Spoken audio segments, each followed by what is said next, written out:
இது சனிக்கிழமை நாங்கள்லாம் வந்து மாரியம்மன் கோவிலுக்கு வந்து நெல் கொண்டுட்டு போயிட்டுருக்கோம். எதுக்குன்னா மாரியம்மன் கோவில் கட்ட போகிறாங்க, திருப்பணி ஆரம்பிக்க போகிறாங்க. அதனால் வந்து வெள்ளிக்கிழமை மாரியம்மன் கோவிலில் அந்த சாமியெல்லாம் வந்து பூஜை பண்ணி அதை வந்து இந்த மாதிரி நெல் அண்டாக்குள்ளே வந்து வச்சுருக்குறாங்க. அதில் வந்து நாங்கள்லாம் நெல் கொட்டிட்டுருக்கோம். எங்கள் ஊர் பக்கம் எல்லாம் விவசாயம்தான்.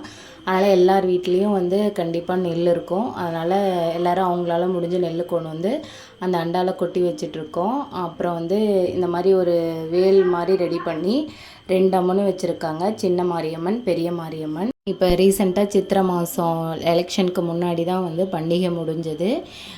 திருப்பணி முடிய எவ்வளோ நாள் ஆகும்னு தெரில. அதுக்கப்புறம் தான் இனிமேல் பண்டிகை நடக்கும். அப்புறம் நாங்களும் வீட்டுக்கு வந்துட்டு நான் நல்லா படுத்து தூங்கிட்டேங்க. அதுக்கப்புறம் எந்திரிச்சு பார்த்தா வானமே ஒரே மேகமூட்டமாக கருமேகமாக இருந்தது. சரி இன்றைக்கெலாம் நிறைய மழை வந்து ஊற்ற போகுதுன்னு நினச்சிட்டு இருந்தேன். பார்த்தா 2-3 தூறலோடு போயிடுச்சு. இனிமேல் வந்து காடு விளம்பி ஆகணும். காடு காயிற டைமில் மழை வந்துருமோன்னு நினச்சிட்டு இருந்தேன். மழை எப்படியோ ஒரு காற்று அடிச்சதில் மேகமெல்லாம் கலைஞ்சி போயிடுச்சு. அப்புறம் காட்டெல்லாம் ஒரு ரவுண்ட் சுற்றி பார்த்துட்டு வரப்போ கொஞ்சம் பீக்கங்காய் இருந்தது.